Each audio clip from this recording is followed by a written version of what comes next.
레위기를 우리가 살펴보게 될 텐데 레위기 전체적인 그 내용 가운데서 오늘 이제 앞부분 그러니까 1장부터 7장까지의 내용은 기본적으로 제사에 관한 내용이 좀 기록이 되어져 있습니다. 그래서 크게는 이제 두 개로 또 1장부터 7장을 나눠 볼 수 있는데 1장부터 6장 초반부까지는 이 백성들에게 그러니까 이스라엘 전체에게 주어진 제사의 어떤 지침들이라고 한다면 6장 후반부부터 7장까지는 이 제사장적인 관점에서 기술된 어떤 제사의 지침들이 좀 등장을 하고 있어요.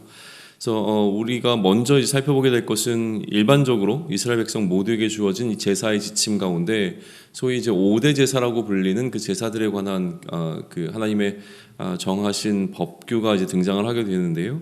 1장에서는 번제를, 그리고 2장에서는 소제를, 3장에서는 화목제를, 그리고 4장에서는 속죄제를, 그리고 5장부터 6장 초반부까지는 속건제라고 불리는 이 5가지 제사 제도가 이제 하나씩 등장을 하면서 어떻게 이 제사를 드릴 것인가라고 하는 이 방법에 관한 것들이 기술이 되어져 있습니다. 1장은 방금 이야기한 것처럼 이제 번제에 관한 규정들이 좀 등장하고 있는데 번제라고 하는 것은 가장 일반적인 형태의 제사였습니다.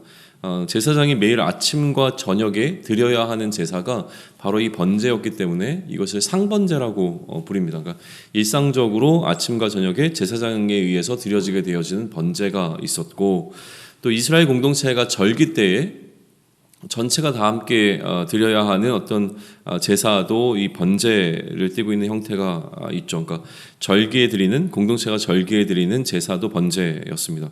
이 외에 개인이 드리게 되어지는 번제도 있거든요. 그러니까 뭐 대표적으로는 노아가 하나님께 약속을 받고 난 이후에 드렸던 그 제사도 이제 번제였던 거고 지금 설명되어지는 이 번제도 누구든지 하나님께 예배하기 위해서 나올 때 하나님께 예물을 바칠 때에 이 번제의 형태로 드리는 것에 관한 이야기가 기록이 되어져 있습니다.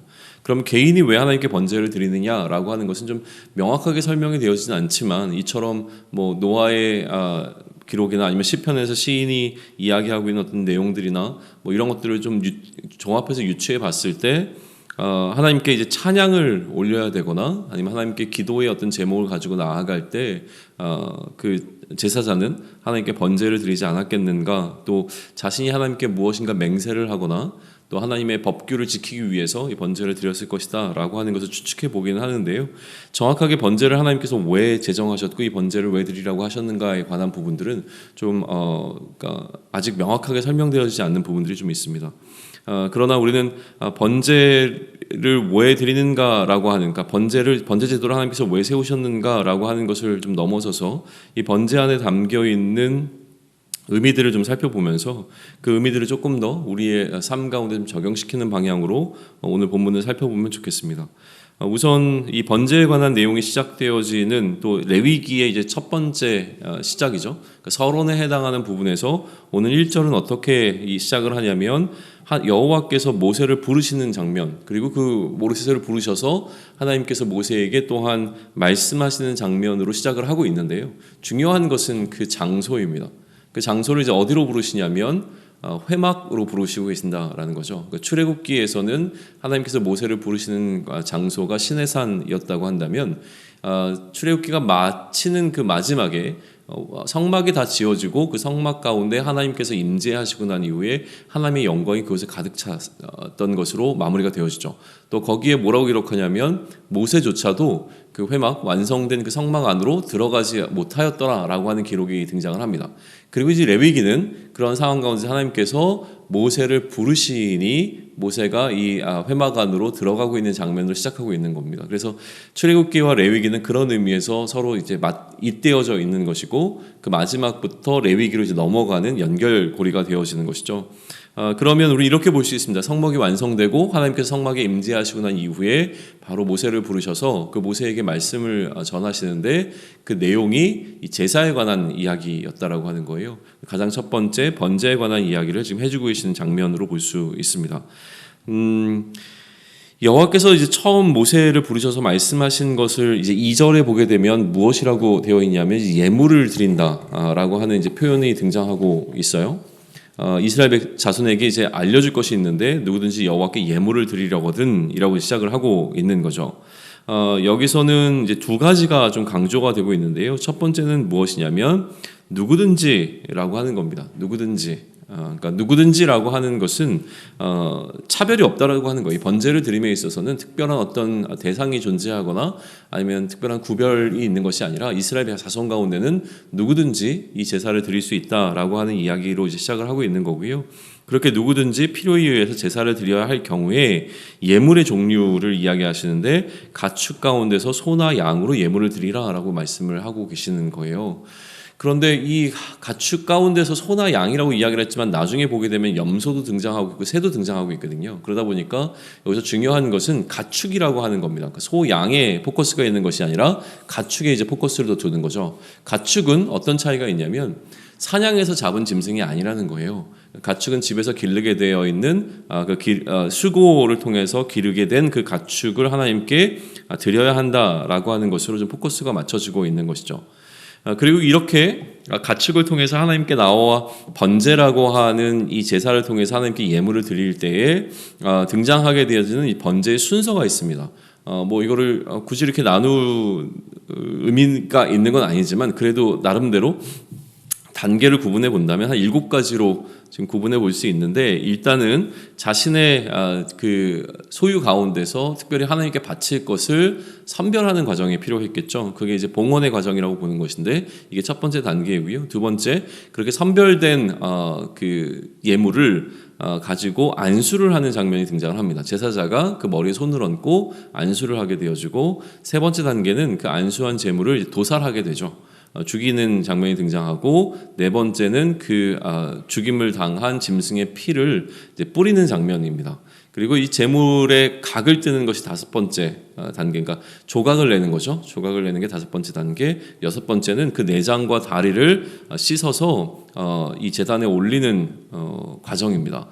그리고 마지막 7번째 단계가 그 모든 것을 다 태우는 장면이 등장을 하고 있습니다. 각각의 이제 좀 의미들이 좀 있을 것 같기는 한데요. 어쨌든 예물의 종류에 따라서 조금 차이가 있지만 기본적인 번제의 순서는 이 7단계를 좀 따르고 있는 것은 분명히 보입니다. 첫 번째 이제 소의 경우를 통해서 한번 살펴보시죠. 소를 이제 봉헌할 때 조건이 있는데요. 봉헌할 소를 고를 때의 조건은 두 가지였습니다.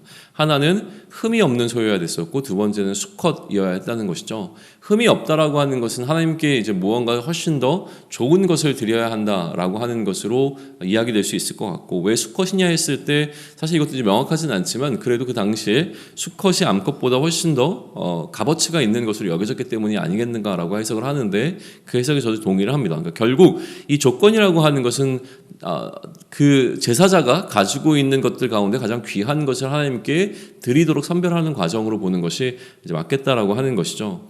그리고 그것을 이제 가져왔을 때 어떻게 하냐면 여호와 앞에서 이제 잡게 되어지는 겁니다. 그러니까 여호와 앞에 드리게 되어진다. 그러니까 결국 지금 이 모든 제사의 과정은 하나님 앞에서 이루어지는 과정이라고 하는 것이죠. 그러니까 하나님 앞에서 모든 것을 행하고 있는 과정이 되어지고요.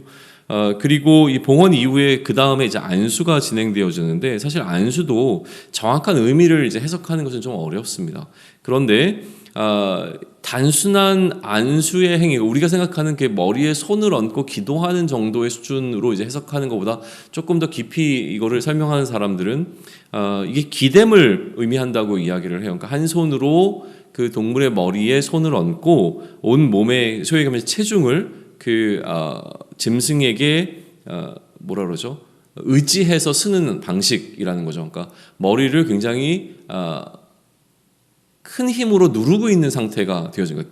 소위 말하면 동물에 기대어 섰다라고 하는 표현이 맞을 정도로 손을 동물의 머리에 얹고 이제 기대어 서는 어떤 형태를 취했을 것이다라고도 해석을 하는데요.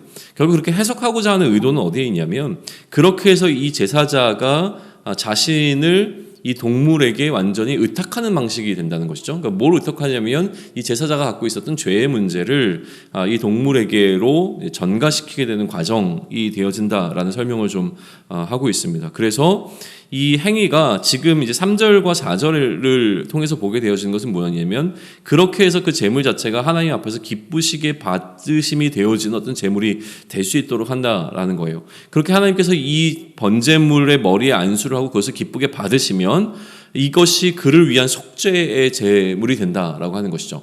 이 과정을 통해서 제사장은 하나님 앞에서 그의 죄를 속죄받게 되어진다라는 설명을 지금 3절과 4절이 하고 있는 겁니다. 근데 여기서 또 하나 이제 주목해야 될 것은 무엇이냐면 이러한 과정 가운데 제사자의 역할이 훨씬 더 중요하게 지금 등장하고 있다는 거예요. 제사장의 역할은 아직까지 등장하고 있지 않습니다. 봉헌하고 안수하는 과정까지 제사자가 직접 해야 됐고요. 또 하나 더 중요한 것은 무엇이냐면 이 짐승을 도살하는 것은 제사자의 몫이었다고 하는 거예요. 제사장의 몫이 아니라 제사자가 직접 그 동물을 죽여야 했다라고 하는 것이죠. 그러니까 지금 우리가 그 제사의 제도에 참여하지 않고 있다고 하는 것이 사실 어떻게 보면 참 감사한 일 중에 하나일 거예요. 매번 우리 예배를 드릴 때마다 짐승을 죽여야만 하는 그 과정들을 우리가 직접 겪어야 한다면 사실은 요즘 같은 시대에 신앙생활을 유지하는 것은 쉽지 않아 보입니다. 아무튼 지금 제사자가 직접 이 모든 제사의 구경꾼이 아니라 그러니까 관전하고 있는 상태. 내가 그냥 제물만 드리고 나면 알아서 제사장이 모든 것들을 다 해주는 시스템이 아니라 직접 제사자가 이 모든 불편한 과정들을 전부 다 해야 했다라고 하는 거예요. 여기에 우리는 좀 주목해 볼 수가 있습니다. 하나님께 드리는 예배는 제사장을 통해서 드려지는 것이 아니라 이 제사자를 통해서 많은 부분들이 실제로 일어나고 있는 것을 우리는 보게 되어지는 것이죠. 그리고 제사장의 역할들이 그 다음에 등장하는데 제사장의 역할은 피를 뿌리는 과정과 이 제물을 태우는 과정에서만 등장을 하게 되어집니다. 그래서 이 각을 뜨고 그러니까 송아지를 잡고 송아지 엄청 큰 건데 하여튼 송아지를 잡고 그 송아지를 전부 다 이제 각을 도살을 해서 이렇게 다 살을 조각조각 내는 이 작업을 제사자가 다 했어야 했다는 거예요. 그리고 나서 제사장이 등장해서 그 피와 고기와 이런 것들을 태우는 과정에서만 제사장이 이제 몫이 좀 등장하고 있습니다.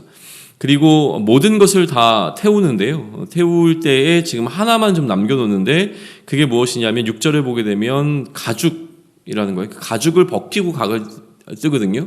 그러니까 가죽을 벗기는 이유는 가죽은 태우지 않았기 때문에 그렇습니다. 그리고 이 가죽은 제사장의 몫으로 제사장에게 돌려지게 되어집니다. 그러니까 가죽만 남기고 모든 것은 각을 뜨게 되는데 각을 뜨는 이유에 있어서는 이따가 우리 새해에서 한번 살펴보겠지만 우선은 잘 태우기 위해서 각을 뜨는 것으로 이해되는 것이 좀 맞아 보여요. 그러니까 송아지라고 하는 이제 큰 제물을 각을 떠서 이게 다 잘 탈 수 있도록 하는 방식이었다고 하는 것이죠. 방금도 이야기했지만 결국 이것은 태우는 방식이기 때문에 화제라고 설명이 되어집니다. 화제는 하나의 어떤 제사의 어떤 제도가 아니라 제사를 드리는 방식이었던 것이죠. 화제와 우리가 요제 이런 것들 앞으로 살펴보게 될 텐데 제사의 방식이 화제라는 겁니다. 화제는 제물을 태우는 것을 통해서 향기로운 냄새가 되도록 해서 그 냄새를 하나님께 올려드리는 방식이 이 화제였고요. 번제는 화제를 통해서 하나님께 드리는 제사가 되어집니다. 그 다음에 이제 10절로부터 13절까지가 양과 염소의 경우에 관한 이야기를 하고 있는데 거의 소와 동일을 합니다. 그러니까 이 부분은 우리가 굳이 다시 한번 설명할 필요는 없을 것 같아요. 그러면 소와 양과 염소라고 하는 이 대상의 차이는 어디서부터 왔는가라고 하는 것인데 제사자가 가지고 있었던 재정적인 형편 때문에 이러한 구별이 있었던 겁니다. 그러니까 형편이 좀 되는 사람들은 자기가 소를 드릴 수 있는 형편이 되는 사람은 소를 드리지만 소를 드릴 수 없는 형편에 있는 사람들은 양이나 염소를 택했어야 했고요. 또 양과 염소조차도 드릴 수 없는 사람들은 새를 하나님께 드리게 되어집니다. 그래서 이 새에 관한 경우가 14절로부터 17절까지 이어지게 되어지는데 새의 경우에서는 산 비둘기나 집 비둘기 새끼를 드리게 되어집니다. 그래서 이 산 비둘기나 집 비둘기라고 하는 것은 마찬가지로 아까 얘기한 이제 가축의 개념에서 봤을 때는 이 산 비둘기는 사실은 집에서 기른 비둘기가 아닐 게 분명하거든요. 그러다 보니까 이제 집에서 이 비둘기를 기를 수조차 없는 사람들까지도 지금 포괄하고 있는 것으로 우리는 이해해 보면 좋겠다라고 하는 거예요. 기본적으로 하나님께서 원하시는 건 우리가 집에서 기른 짐승을 가지고 그 중에서 가장 좋은 것을 하나님께 드려야 하지만 이 제물을 준비할 수 없는 가난한 형편에 있는 사람들인 경우에는 하나님께서 예외 규정들을 두고 계신 것을 우리는 좀 보게 되어지는 것이죠. 그리고 이 새의 경우에는 번제물의 처리가 조금 차이는 있습니다. 머리를 비틀어서 끊고, 그러니까 이제 새를 죽이는 방식은 이제 소나 양과는 좀 달랐던 부분이죠. 그리고 버려야 할 것이 있는데 모이 주머니와 더러운 것을 버리게 되어집니다. 이 장면이 앞서 소나 양 같은 경우에는 내장과 다리를 씻는 장면이 있었거든요. 그러니까 내장을 씻어낸다라고 하는 것은 아마도 거기에 이제 남아있는 음식이라든가, 그러니까 소화되지 않은 음식이라든가 이런 것들을 전부 다 정결케 하는 과정으로 보는 것이고, 발 같은 경우에는 이제 땅에 딛고 섰던 부분이기 때문에 그것을 좀 정결하게 씻는다라고 하는 의미가 있었을 것으로 해석이 되어집니다. 근데 새의 경우에는 이제 더러운 것을 아예 제해서 제단 동쪽에 버려버리라라고 하는 말씀을 하세요. 그리고 이 17절에 보게 되면 날개 자리에서 그 몸을 찢 때 아주 찢지 말라라고 하는 표현을 등장을 시킵니다. 각을 뜬다고 우리는 아까 이야기를 했잖아요. 그래서 조각을 내가지고 올릴 때에는 재물을 잘 태우기 위한 목적이었는데, 지금 이 새의 경우에는 조각을 내지 말라고 오히려 말씀을 하세요. 찢기는 찢는데 이것을 완전히 다 찢지 말고 이제 펼쳐놓는 방식이 되는 것이죠. 자, 이것을 이제 해석할 때 어떻게 해석이 되어지냐면, 이게 하나님께서 이 가난한 제사자의 자존심을 지켜주시는 방식이었다라고 또 이해를 하게 되는 겁니다. 그러니까 작은 제물인데 이 제물을 펼쳐놓는 거죠. 펼쳐놓는데 조금 더 찢어서 더 크게 보일 수 있도록 만드는 방식을 통해서 이 제사를 드리는 사람이 작은 예물을 드리는 것 때문에 주눅들지 않도록 하나님께서 오히려 배려해 주시는 장면으로 이제 보게 되는 거예요. 그러니까 그 사람이 태울 때에 올려진 제물이 더 풍성해 보일 수 있는 방식. 그래서 조각을 내면 더 작아 보이잖아요. 그러니까 그렇게 되지 않도록 하는 방식이었을 것이라고 이제 해석을 하는데, 저는 이 해석이 참 마땅해 보입니다. 그래서 그렇게 이해를 좀 합니다. 그러니까 통째로 또 크게 보이는 방식으로 이제 드리라라고 하는 것이죠. 해야 할 수 있는 이야기는 너무나 많습니다. 그럼에도 불구하고 좀 시간상 정리를 하게 되면, 제사라고 하는 것은 일반적으로 우리들에게는 굉장히 번거로운 과정으로 좀 인식이 되어집니다. 만약에 이런 방식으로 우리에게 하나님 앞에 이제 저 같은 경우에는 제사장의 역할을 감당하기 위해서 매일 이런 방식의 번제를 드리라고 했다면 참 굉장히 불편하고 힘들었을 것 같다는 생각을 우선 하게 되는 것이죠. 그러나 오늘 이 번제에 관한 이 규정들을 살펴보면서 가장 마음속에 깊숙이 들어오는 것은 무엇이냐면, 처음 시작부터 하나님께서는 누구나 하나님께 드릴 수 있는 제사라고 하는 이야기를 먼저 하신다라고 하는 거예요. 뭐라고 말씀하시냐면 2절에 보게 되면 너희 중에 누구든지 여호와께 예물을 드리려거든 이라고 시작을 합니다.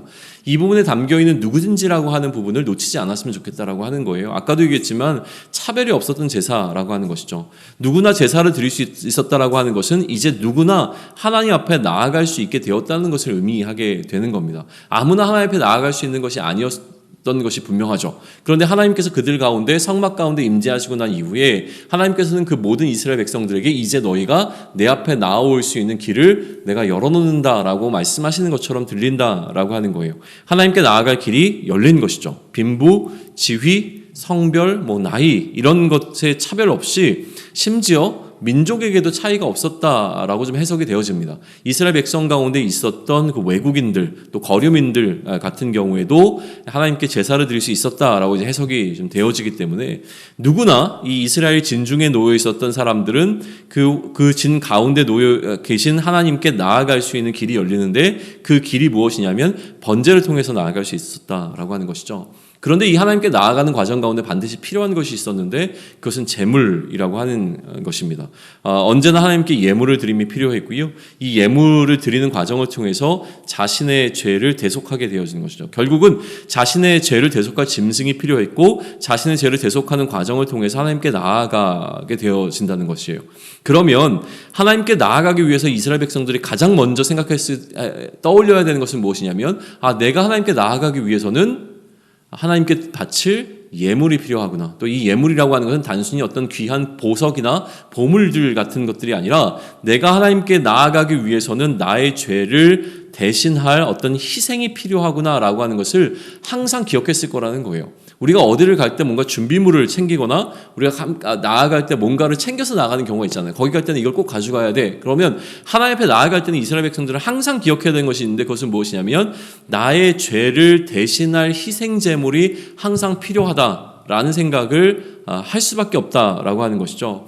그리고 그처럼 내가 하나님께 무언가를 드리는 과정을 통하여서 하나님께 나아간다고 할 때에 내가 하나님께 드려야 하는 것은 내가 가지고 있는 것 중에서 드릴 만한 것을 드리는 것이 아니라 내가 가지고 있는 것 중에서 가장 값이 나가는 가장 귀한 것, 어떻게 보면 내가 가장 드리기 힘든 것을 하나님 앞에 드리는 방식을 통해서 하나님께 나아가는 과정이 필요했다라고 하는 것을 우리는 보게 되어진다는 거예요. 형편에 따라서 차별은 있었지만 그러나 그 형편 가운데 내가 놓여있는 삶의 자리 가운데서 내가 가진 것 중에 가장 좋은 것을 원하시는 하나님을 기억했을 것이라고 하는 것입니다. 이스라엘은 이처럼 번제를 드리는 과정을 통해서 하나님께로 나아갈 수 있는 길이 열렸다는 것을 확인했다면, 그러면 우리는 어떤가라고 하는 것이죠. 우리는 마찬가지로 하나님 앞에 나아가기 위해서 동일한 제물이 필요합니다. 그러나 우리에게 우리가 드린 제물은 점없고 흠없는 제물이었는데 그 제물이 바로 예수님이었다라고 하는 사실이죠. 베드로전서는 1장에서 이런 기록을 좀 남깁니다. 보게 되면 이제 19절에서 이런 표현이 등장하게 되는데요. 오직 흠없고 점없는 어린 양 같은 그리스도의 보배로운 피로 된 것이라 라고 하는 기록을 베드로는 좀 하고 있습니다. 흠없고 점없는 어린 양 같은 그리스도의 보배로운 피, 결국 이 번제에 담겨있는 의미를 지금 다시 한번 설명해 주고 있는 건데, 이 설명이 있기 이전의 몇 개의 구절들, 앞선 절들에 대한 이야기를 좀 제가 읽어드리겠습니다. 베드로는 이렇게 얘기합니다. 너희가 순종하는 자식처럼 전에 알지 못한 때에 따르던 너희 사역을 본받지 말고 오직 너희를 부르신 거룩한 이처럼 너희도 모든 행실에 거룩한 자가 되라. 기록되었을 때 내가 거룩하니 너희도 거룩할지어다 하셨느니라. 외모로 보지 않고 각 사람의 행위대로 심판하신 이를 너희가 아버지라 부른즉 너희가 나그네로 있을 때를 두려움으로 지내라. 너희가 알거니와 너희 조상이 물려준 헛된 행실에서 대속함을 받은 것은 은이나 금같이 없어질 것으로 된 것이 아니요 오직 흠없고 점없는 어린 양 같은 그리스도의 보배로운 피로 된 것이니라 라고 기록되어 있습니다. 결국 우리가 드릴 번제는 무엇이냐면 예수 그리스도를 통하여 우리가 드리게 된 번제라고 하는 것이죠. 그리고 여기서 중요한 것은 무엇이냐면 너희 사역을 본받지 말라라고 하는 이야기입니다. 그리고 로마서에 보게 되면 바울도 유사한 표현을 하나 등장시킵니다. 로마서 12장에 보게 되면 우리가 잘 아는 구절일 텐데요. 그러므로 형제들아 내가 하나님의 모든 자비하심으로 너희를 권하노니 너희 몸을 하나님이 기뻐하시는 거룩한 산 제물로 드리라 라고 이야기합니다. 베드로는 우리를 위하여서 예수님께서 우리의 제물이 되어주셨다라고 하는 설명을 먼저 합니다. 그리고 그처럼 예수님의 제물 되어주심으로 우리가 거룩한 이가 되었으니 거룩한 자가 이제 마땅히 하나님께 드려야 할 제사가 있는데 그 제사는 이제 우리의 몸을 하나님께서 기뻐하시는 거룩한 산 제물로 드리는 것이다라고 바울은 이제 그 이후의 단계를 설명하는 것이죠. 그러면 이 우리가 드릴 제물을 무엇이라고 설명을 하냐면 너희는 이 세대를 본받지 말고 오직 마음을 새롭게 함으로 변화를 받아 하나님의 선하시고 기뻐하시고 온전하신 뜻이 무엇인지 분별하도록 하라 라는 이야기를 하는 거예요. 자, 그럼 이렇게 정리를 해볼 수 있어요. 우리가 지금 하나님께 드릴 산 제물이라고 하는 것은 무엇이냐면 이 세대를 본받지 않는 것입니다. 이 세대를 본받지 않는 것이 우리를 거룩하게 구별해서 우리 전체를 하나님께 번제로 올려드리는 제사가 되어진다라고 하는 것이 바울의 설명인 것이죠. 그러나 베드로는 이것을 다른 출발점에서 시작을 하는 거예요. 너희가 이전에 따르던 사역을 본받지 말아라. 마찬가지로 이 세대를 본받지 말라고 이야기를 해요. 왜 이 세대를 본받지 말아야 하냐면 우리는 예수 그리스도의 그 희생을 통하여 예수 그리스도의 대속하심을 통하여 하나님께 거룩한 자가 되었기 때문이라고 설명을 하는 것이죠.